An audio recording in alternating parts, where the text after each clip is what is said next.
नमस्कार. बार्शी तालुक्यातील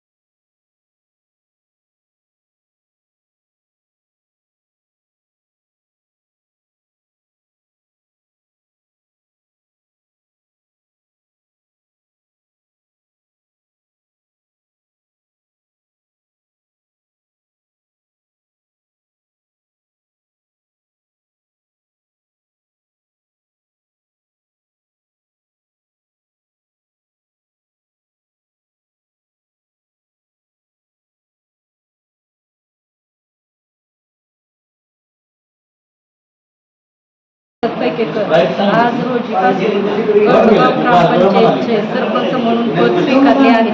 सर्व सदस्य आणि नागरिकांचा आभारी आहे. सर्व समस्या सोडवण्याचे प्रयत्न करीन व गावाचा विकास करण्याचा प्रयत्न करीन. सर्वांना सोबत घेऊन काम करण्याचा प्रयत्न करीन.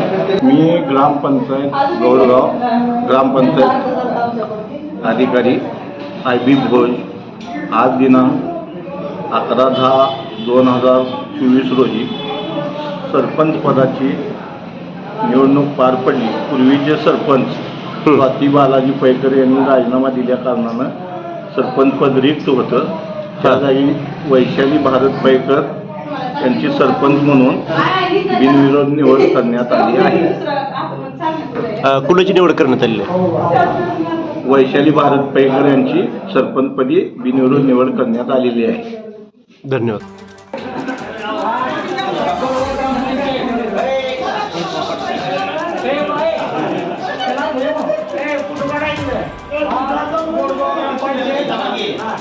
ग्रामपंचायतच्या सरपंच पदाची आज निवड झालेली आहे.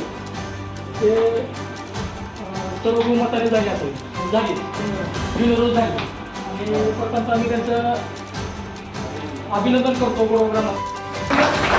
गरीब असणार त्याची 5,000 पट्टी आहे, त्याला 2,000 सवलत द्या 2 टप्प्यामध्ये. गरीब अडचण आहे, मोठा आहे म्हणून त्याला बिल असं गपचिप कागद देणं ही चुकीचं आहे. ते पण करू नका, त्याची पट्टी घ्या. आपण मी असू द्या, माझी सुद्धा पट्टी आहे त्याच्यावर मला टाकलं ना, कारण इथून पारदर्शक कारभार आपल्याला करायचा आहे. पैशा पुढच्या 1 लक्षात घ्या. आता मला बोलण्यासाठी हा माणूस काहीच ठेवले, कारण सगळ्या ज्या काही अडी अडचणी आहेत त्या सगळ्या त्यांना मांडलेल्या आहेत आणि अगदी राजकारणातून मांडलेल्या आहे. त्याच्यात कुठलंच काय अगदी त्याच्यावरती आरोप करण्यासारखं कुठलंच काय त्यांना मांडलेलं नाही आणि ते रास्तच आहे, लक्षात घ्या. तर इथून पुढे सगळ्यांनी मला त्याचं एक पटलं की सगळ्यांनी एकजुटीनं एकमताने अगदी सगळ्यांनी प्रेमाने एकत्र कुटुंबामध्ये सुद्धा आपण राहत असताना भांडं हे लागतं. मग हे तर शेवटी आता एवढं सगळं गाव आपल्याला एकत्र येऊन सगळ्यांना कामं करायचे. भांडणं लागणारच आहेत, पण सर्वांनीच एकमेकाला समजून घेऊन आपण सगळ्यांनी ग्रामस्थांनी पण त्याच्यामध्ये सहभागी होऊन अगदी एकत्रितपणे त्यांना सांगितल्याप्रमाणे पारदर्शकता जर ठेवली तर कुठल्याच अडचणी येणार नाही. आणि एक लक्षात घ्या, आमचे गरड सर, मी, राजभाऊ पैठेकर आणि बार्शीमध्ये राहतो. रात्रंदिवस आम्ही तुमच्यासाठी उपलब्ध आहे. कुठलीही कामं घेऊन या. मेडिकल लाईन तुमच्या असू द्या, सर्वांना माहित आहे माझा स्वतःचा डॉक्टर आहे. कुठलंही काही अडी अडचणी असू द्या, मेडिकल लाईन असू द्या, कोर्ट मॅटर असू द्या, पोलीस स्टेशन असू द्या, कुठलंही काही असू द्या, आम्ही सदैव रात्रंदिवस तुमच्यासाठी तयार आहे. त्याच्यामुळे कुठलीही अडचण आली तर अगदी मनापासून आम्हाला फोन करा, घरी या, जेवणाचा डबा पाहिजे असला तरी सुद्धा सांगा. इथपर्यंत आमची सहकार्य करण्याची तयारी आहे. मी राहतेच मुळात आमदार साहेबांच्या शेजारी, मी काय सांगायची गरज नाही. त्याच्यामुळे कुठलीही अडचण आम्ही इथून पुढे पण तुम्हाला कुठलीही येऊ देणार नाही. फक्त आता आपल्याला एक लक्षात घ्या, आपल्या गावाला चांगलं बक्षीस कसं मिळत हे बघू आपण. आता गावातली सुधारणा करू, रस्ते, गटारी, लाईट, नाहीतरी सार्वजनिक समस्या आहेत. सर्वसामान्य लोकांच्या समस्या काय असतात सांगा की मला. रस्ते चांगले पाहिजे, नळाला पाणी यावं, लाईट व्यवस्थित असावी, दिवाबत्तीची सोय. आणि माझं एक म्हणणं आहे की आपल्या कारकिर्दीमध्ये एखादं उद्यान असावं. लहान लेकराला कुठं जायचं म्हटलं तरी सुद्धा आपल्याकडे सोय नाही. पण काही काही खेडेगावामध्ये आता आम्ही पाहिलंय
आपल्या भागातील बातम्यांसाठी संपर्क राहुल गुरव 9689322503.